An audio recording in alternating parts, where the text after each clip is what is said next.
அனைவருக்கும் வணக்கம். இந்த வீடியோ பார்த்தீங்கன்னா போன வீடியோவுடைய தொடர்ச்சி. நம்ம ஒரு நாள் பாண்டிச்சேரி டூர் போனோம். அது ஃபஸ்ட்டு பாகம் போட்டாச்சு, இது ரெண்டாவது பாகம். வீடியோவை ஸ்கிப் பண்ணாமல் பாருங்கள், சப்ஸ்கிரைப் பண்ணிக்கோங்க நம்ம சேனலை. இந்த பஸ்ஸில் தான் நம்ம போனோம். இந்த பஸ்ஸு பார்த்திங்கன்னா நல்லா ஜிகு ஜிகுன்னு இருந்தது. புது பஸ்ஸு நல்லா இருந்தது. சீட்டு எல்லாமே லைட் செட்டிங்கு நைட் நேரத்துலலாம் அப்படியே பஸ்ஸில் கலர் கலராக லைட் போட்டிருந்தாங்க. இந்த பில்டிங் பார்த்திங்கன்னா பாண்டிச்சேரின்னு எல்லாத்துக்கும் தெரிஞ்சிடும். எல்லோ கலரில் இருக்கும். வீதிக்கு வீதி கரெக்டாக இருக்குது. இந்த முகனையில் போகும், இந்த முகனை வரைக்கும் போகும், அந்த மாதிரி இருக்கும். இப்போ நாங்கள் வந்த பஸ்ஸு தான் அது. எல்லோ கலரில் இது பார்த்திங்கனாலே நிறையா ஷூட்டிங்கெல்லாம் எடுத்திருப்பாங்க. படம் ஷூட்டிங்கெல்லாம் எடுத்திருப்பாங்க. எல்லோ கலரில் இருக்குது. இது ஆட்டோ ஸ்டாண்டு போல் இருக்குது. இந்த இடத்துல ஆட்டோலாம் நின்றுட்டுருக்கு. எல்லா வீதியும் ஒரே மாதிரி இருக்குது. அடையாளமே தெரிய மாட்டேங்குது. இப்போ நம்ம பீச்சுக்கு வந்துட்டோம். பீச்சு பாண்டிச்சேரினாலே இந்த காந்தி செல்லில் பார்த்திங்கன்னா தான் உங்களுக்கு அடையாளமே தெரியும். ஏன் பல இடம் இருக்குது பீச்சு. இந்த பக்கமும் போகலாம், அந்த பக்கம் போகலான்னு. நம்ம கால் நினைக்கிற மாதிரி இருக்கிற இடத்துக்கு தான் போகணும் அப்படின்ட்டு கேட்டுக்கிட்டு எல்லோரும் அந்த மாதிரி இடத்துக்கு போகணும். இன்னொரு இடத்துக்கு போனீங்கன்னா அங்கே வெறும் பாறை மட்டும்தான் இருக்குமா. அதனால் நம்ம இந்த பக்கம் தான் வரணும்னு சொல்லிவிட்டு நம்ம வந்தோம். இடம் பார்க்கவே நல்லா சூப்பராக இருந்தது. டீ காஃபி குடிச்சிட்டு நம்ம அப்படியே காலார் நடந்து போயிட்டு இருந்தோம். இந்த இடம் பார்த்திங்கன்னா சாயங்கால நேரத்தில் காலையில் நேரத்துலலாம் வாக்கிங் போகிறதுக்கு நல்லாயிருக்கும். நல்லா ரிலாக்ஸ் பண்ணலாம். அருமையான இடம். பாண்டிச்சேரினாலே சொல்ல வேண்டியதில்லை. பீச் அழகாக இருக்கும். இப்போ நம்ம பாருங்கள் கடல் அலைக்கு வந்துட்டோம். அப்படியே இறங்கி போகணும். அந்த தூரத்தில் தெரியுது பார்த்திங்களா பாலம். அதுவும் நிறையா படத்துலலாம் வந்திருக்கும். அந்த சைடு போனீங்கன்னா அந்த பாலம் வரைக்கும் கூட போகலாம். நம்ம அங்கெல்லாம் போகல, இங்கே தான் வந்திருக்கோம். இப்போ பார்த்திங்கன்னா கடல் அலைக்கு பக்கத்தில் விளையாடுறதுக்கு வந்துட்டோம். எப்பயுமே பார்த்திங்கன்னா கடலாக இருந்தாலும் சரி, தெப்பக்குளமாக இருந்தாலும் ஆறாக இருந்தாலும் தண்ணி இருக்கிற இடத்துக்கு நம்ம போகும்போது என்ன சொல்லுவாங்கன்னா, முதல்ல காலை வைக்கக்கூடாது, காலை நினைக்கக்கூடாது அப்படிம்பாங்க. முதல்ல அதை தொட்டு கும்பிட்டுட்டு தண்ணி கையால் தொட்டு கும்பிட்டுட்டு தண்ணி எடுத்து வணங்கிட்டு அதுக்கப்புறம் தான் காலை வைக்கணும் அப்படின்னு சொல்லுவாங்க. ஏன்னா அந்த தண்ணி கங்காதேவி இல்லையா, அதனால் அது வணங்கிட்டு தான் நம்ம செய்யணும்னு சொல்லுவாங்க. இப்போ பார்த்திங்கன்னா அப்படியே கடல் அலை ஜில்லுன்னு இருந்தது. எப்பயுமே கடல் அலை தண்ணி ஜில்லுன்னு இருக்காது. பார்த்திங்கன்னா நல்லா ஜில்லுன்னு இருந்தது. நம்ம கால் வலிக்கு நல்லா சுகமாக இருந்துச்சு.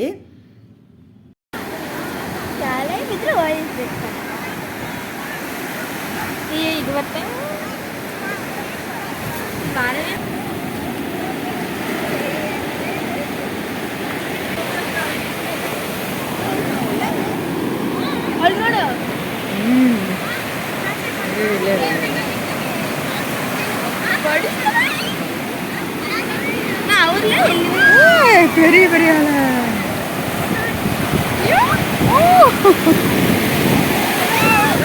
ரொம்ப பெரிய அலை. பாரு இவ்வளவு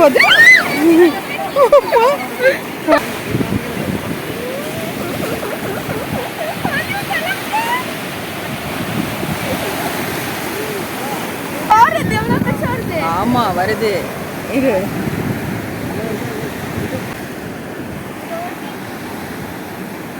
ஹாய்.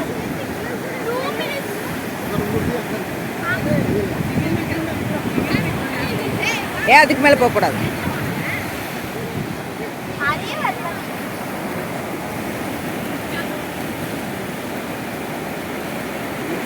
அது தண்ணி ஜில்லுன்னு இருக்கு. பொது சூடாக இருக்கிற மாதிரி இருக்கும்.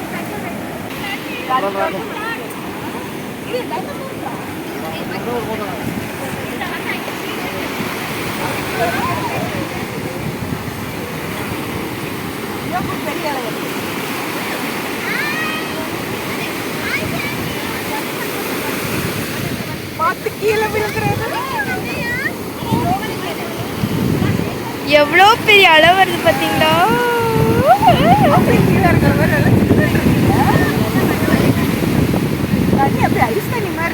ஆமா, கடல் தண்ணி சும்மாவே.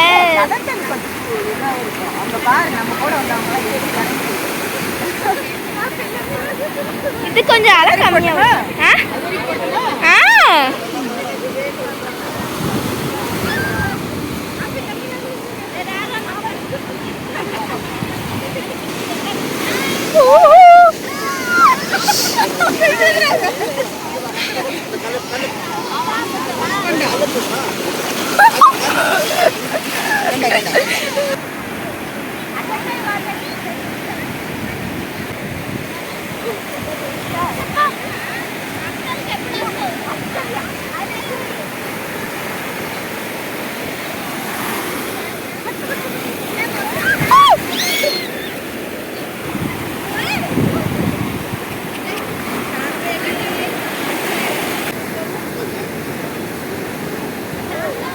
அலை பெருசாக இருக்குது. அங்க ஒரு அலை வருது பாருங்க.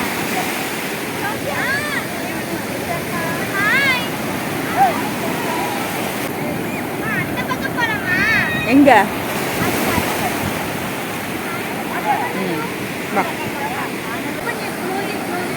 கடலில் நல்லா விளையாண்டுட்டு நாம் ஒரு புது ஆங்கிளில் வீடியோ எடுக்கலான்ட்டு போனை வந்து கீழே வரைக்கும் வச்சுட்டு அலை வர்றதை எடுக்கலாம் அப்படின்ட்டு எல்லாம் விளையாண்டுட்டு இருந்தோம். பார்த்திங்கன்னா அப்படி பயமாக இருக்கும். கீழே வரைக்கும் வச்சுட்டு அலை வரும்போது போனை மேலே எடுத்துக்கிறது இப்படியெல்லாம் வச்சுட்டு விளையாண்டுட்டு இருந்தோம். எவ்வளோ நேரம் எல்லோரும் தண்ணியில் விளையாண்டுட்டு இருந்தாங்க. தண்ணி என்னமோ தெரியல, கடல் தண்ணி அவ்வளோ. நான் வேறு இடத்துலையும் போயிருக்கேன், அது சூடாக இருக்கும். இது நல்லா ஜில்லுன்னு இருந்தது, வரத்துக்கு மனசே இல்லை. எவ்வளோ நேரம் விளையாண்டுட்டு அப்புறமே நாங்கள் வந்துட்டோம்.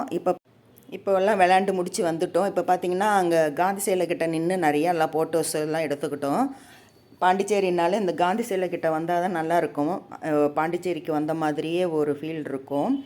எவ்வளோ இடம் சூப்பராகவும் அழகாகவும் நீட்டாக இருந்தது இடமெல்லாம் பார்க்குறதுக்கு. இது இந்த தூண் தான் அழகே இந்த இடத்துல. இந்த காந்தி சிலை சுற்றிலும் இந்த தூண் இருக்கும். அது இங்கே வந்தாலே இந்த இடம் போட்டாலே அது பாண்டிச்சேரிங்கிற மாதிரி ஆகிடும். அப்புறம் பார்த்திங்கன்னா நம்ம அரவிந்த் ஆசிரமம் போனோம்.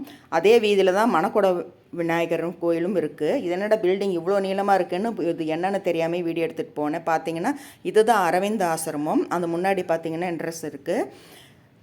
ஒன்று எல்லோ கலரில் இருக்குது, இல்லைன்னா ப்ளூ கலர் இருக்குது. பில்டிங்கெல்லாம் நல்லா இருந்தது பார்க்குறதுக்கு. இந்த இடம் வந்து அவர் அம்மாவுடைய அவங்க பேர் தெரியல, அவங்க சமாதி இருக்குது. அந்த இடத்துல போய் அமைதியாக இருந்து தியானம் பண்ணிட்டு வரணும். எல்லோரும் வந்து செப்பலெல்லாம் வெளியில் அந்த சைடு விட்டுட்டு இதுதான் பாருங்கள் என்ட்ரன்ஸு. இந்த உள்ளே போகணும். இது பக்கத்துலேயே பார்த்திங்கன்னா இந்த வீதியில் வந்து தான் மணக்குள விநாயகர் கோயில் இருக்குது. அங்கே பெரிய கோயில் பார்க்குறதுக்கு நல்லா இருந்தது. இந்த விநாயகர் கோயிலெல்லாம் நிறைய சிலைகள் இருந்தது, வடிவமைச்சிருந்தாங்க. எல்லா கோயிலும் நல்லா கும்பிட்டுட்டு நாங்கள் சாயங்காலமே நம்மலாம் கிளம்பிட்டோம். இங்கே ஒரு அரை மணி நேரம் தியானம் பண்ணிவிட்டு நம்மலாம் கிளம்பிட்டோம். இப்போ நைட் ஆகிடுச்சி. இந்த வீடியோ பிடிச்சிருந்துச்சுன்னா ஒரு லைக் கொடுங்க, சப்போர்ட் பண்ணுங்கள், சப்ஸ்கிரைப் பண்ணிக்கோங்க. தொடர்ந்து நம்ம வீடியோ பார்த்துட்டு சப்போர்ட் பண்ணுங்கள். பாய்.